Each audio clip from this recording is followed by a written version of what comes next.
Bonjour, Minako de Kunda Yoga. Et j'ai décidé de faire cette vidéo totalement spontanément aujourd'hui pour parler de mon prochain atelier de Kunda Yoga spécial endométriose. Je suis actuellement au Japon. Je suis dans un monastère bouddhisme. Je suis entourée de la forêt. Je suis tellement contente d'être reconnectée à cette forêt de mon pays d'origine qui est dense, qui est belle, qui est sauvage, qui est profonde.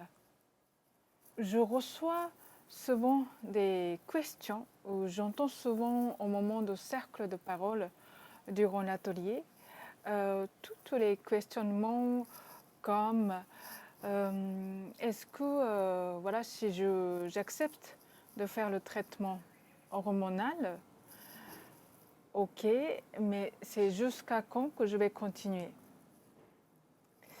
Est-ce que si j'arrête le traitement hormonal que j'ai eu à recours pendant un moment, ben je crains que la douleur peut revenir. Ou bien encore, serais-je fertile au moment où j'ai envie de concevoir un enfant?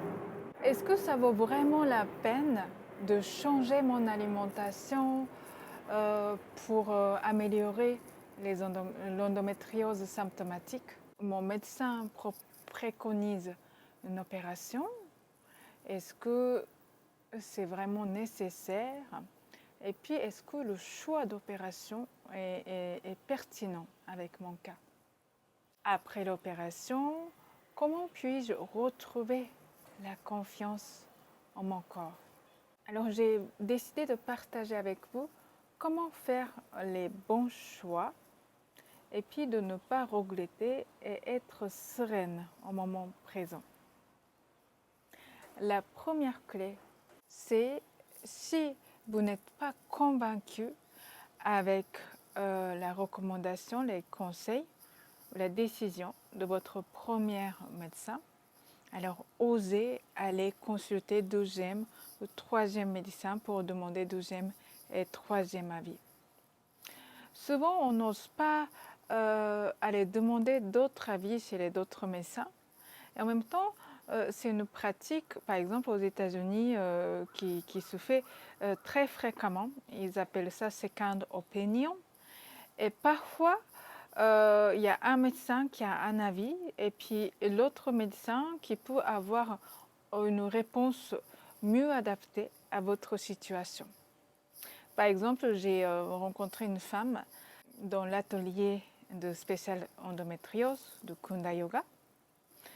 Elle a été, son premier médecin lui a conseillé de hystérectomie et puis l'opération qui touche une grosse partie de son cavité pelvien qui en effet avait le risque de post-adhérence importante. Elle n'était pas tout à fait convaincue que ce soit vraiment nécessaire de suivre cette opération. Et elle a cherché, et puis elle est allée jusqu'en Belgique pour rencontrer un médecin qui est connu pour traiter les patients ayant l'endométriose avec une opération vraiment minimum, avec une précision. Elle a décidé de faire l'opération avec ce médecin. Et l'opération s'est très bien déroulée.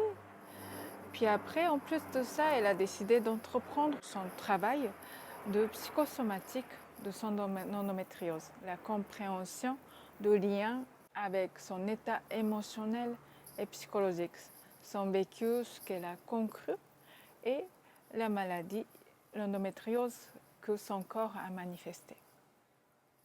Et aujourd'hui, cette femme a un fils qui va avoir 4 ans, 5 ans. Et elle n'a pas de réémission depuis son opération. Deuxième conseil, c'est penchez-vous sur les méthodes holistiques, l'approche holistique comme l'acupuncture, yoga, naturopathie, qigong, et puis allez également revoir votre hygiène de vie parce que les interventions, les traitements médicaux pratiqués par la médecine traditionnelle sont très souvent apportent une solution ou un soulagement à court terme. Ils traitent particulièrement les symptômes.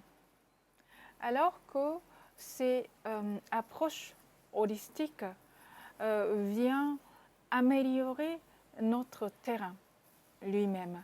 Si on a envie d'améliorer à long terme notre qualité de vie, il est essentiel de se pencher sur les approches holistiques en complément de traitements médicaux par des médecines traditionnelles.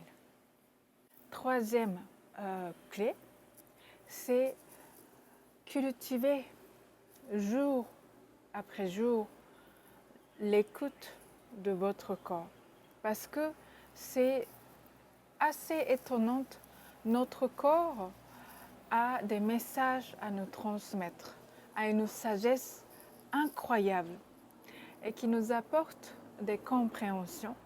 Et puis, lorsque également vous prenez des décisions importantes, alors consultez également votre corps et puis vos ressentis pour que votre choix se fait avec globalité de votre être, non seulement intellectuel et mental, rationnel, mais aussi incluez votre corps, votre intuition pour la bonne prise de décision.